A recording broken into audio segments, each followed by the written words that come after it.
What's up, guys? Welcome to your 153rd Android tutorial for the new Boston, where we're actually going to get our program working, hopefully get our last tweet or whatever we want for the most part.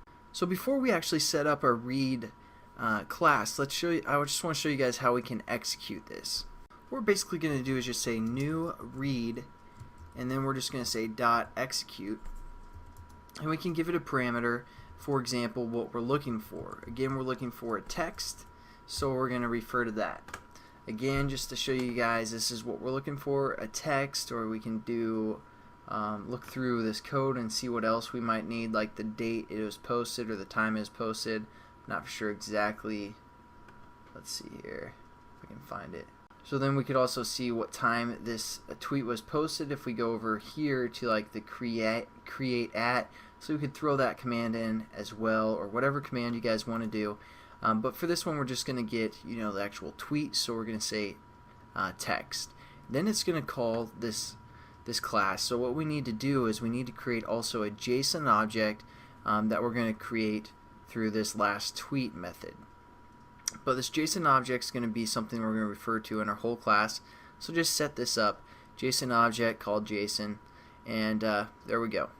So now what we're going to do is while this is running in the background. In the background, what we're going to do is set up, basically, again, our JSON object. So we called that object JSON. We're just going to set this equal to, our method that we created called last tweet. Then we're just going to give it, again, a string name, which is the username. So we're just going to say myBringBack.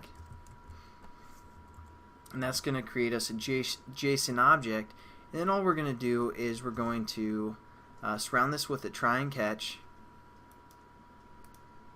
and we're going to return basically the text or whatever we're looking for.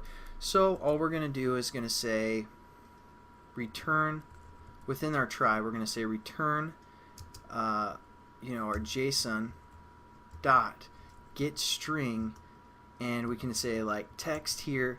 But again, we're passing in some information when we call this run, which is our params. So what we're going to do is we're going to just say params, and then refer to the position 0, and finish off our statement. So now it's going to look for params at position 0. Again, when we call our method, that would be our text. So it's pretty much the same thing. You could have just put text down there as well. But now it's going to return this. Once it returns, it's going to call this method on post execute, again giving us whatever we're returning, and it's named result. So all we're going to do is change our text view that we set up, which was called HTTP stuff, I believe. And we're just going to say set text to result. Again, that's what's being returned from our JSON object. We're getting the text from our first object. So let's run it, make sure it works. Oops. And we're just going to scroll down, hit HTTP example, and then it loads our last tweet. So that's pretty sweet. But again, you can do so much with this. For example, if we didn't want to look for the text, we wanted to try that, the time is created, we can copy this and paste it here, which again is our key reference, and it's just called created at. Then we could run it. You can do all sorts of stuff with this kind of parsing and JSON objects.